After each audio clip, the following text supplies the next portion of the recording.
Here we have a quick look at a project that I'll be working on this weekend. I'm going to be restoring this vintage MPC AMT Darth Vader bust model kit. I believe it was released in 1979, thereabouts. It's seen better days, and we'll see if I can do a little bit of restoration and improve it and bring it back to its former glory. Now, one of the first things that I did was I gave the entire surface of the kit a good scrub down with some warm soapy water. And you can already see that that's made a difference, removing a lot of the dust and grime that has accumulated over the years. Now, before we get to filling seams, repainting, and restoring, let's take a tour of the inside. There were a lot of features on this kit that included light-up eyes, a breathing apparatus, and we'll take a look at how those were all put together. Now here's a look inside of Vader's head. Now this is a feature that I will not be going and taking the time to restore.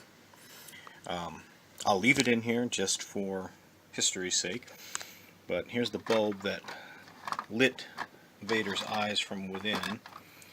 This bulb has long since burnt out. Like I said, this is easily from 1979, 1980, thereabouts. There's some pretty vintage dust inside there. You can see where the wiring goes all the way down through, and then there's a battery box here. Let's take a look underneath. And this is where you're able to turn his eyes on and off by moving this switch back and forth. And the breathing feature was a very interesting rudimentary device that they had come up with, where you would pull a string and it would move this brush back and forth across a little plastic plate to simulate the breathing sound.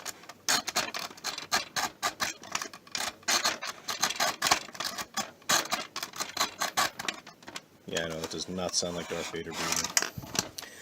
Now I'm going to leave those mechanisms intact, but I'm not going to go out of my way to try to get everything working 100% again. Now the original lenses were blue, and I believe I lost those at some point, and I just replaced them with some smoked lenses from a pair of sunglasses. And that works just fine.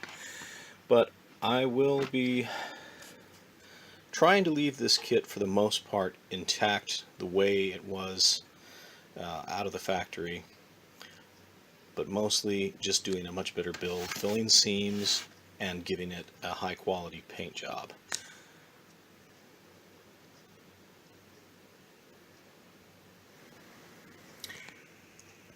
On this step here, what I've gone ahead and done is I've filled the seams along the side. As you can see, the glazing putty is still drying. I'm going to sand that all nice and smooth. And then once that seam's gone, we'll move on and work on a few other pieces. Now we've got another seam that is very visible, going right down the center of the helmet. So that's going to also get some glazing putty, and we're going to make that seam disappear. Well, and here we have the helmet nicely puttied, sanded, repainted. I'll probably hit it with one more gloss coat. I'm going to let that sit and dry. Try to avoid getting any dust on it as it dries. And I'll work on the rest of the helmet. Now we keep moving forward here.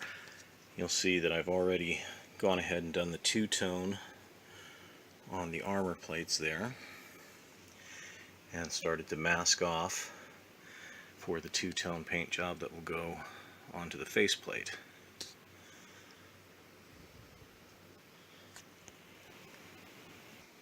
And here we have the completed Darth Vader snap together model kit bust.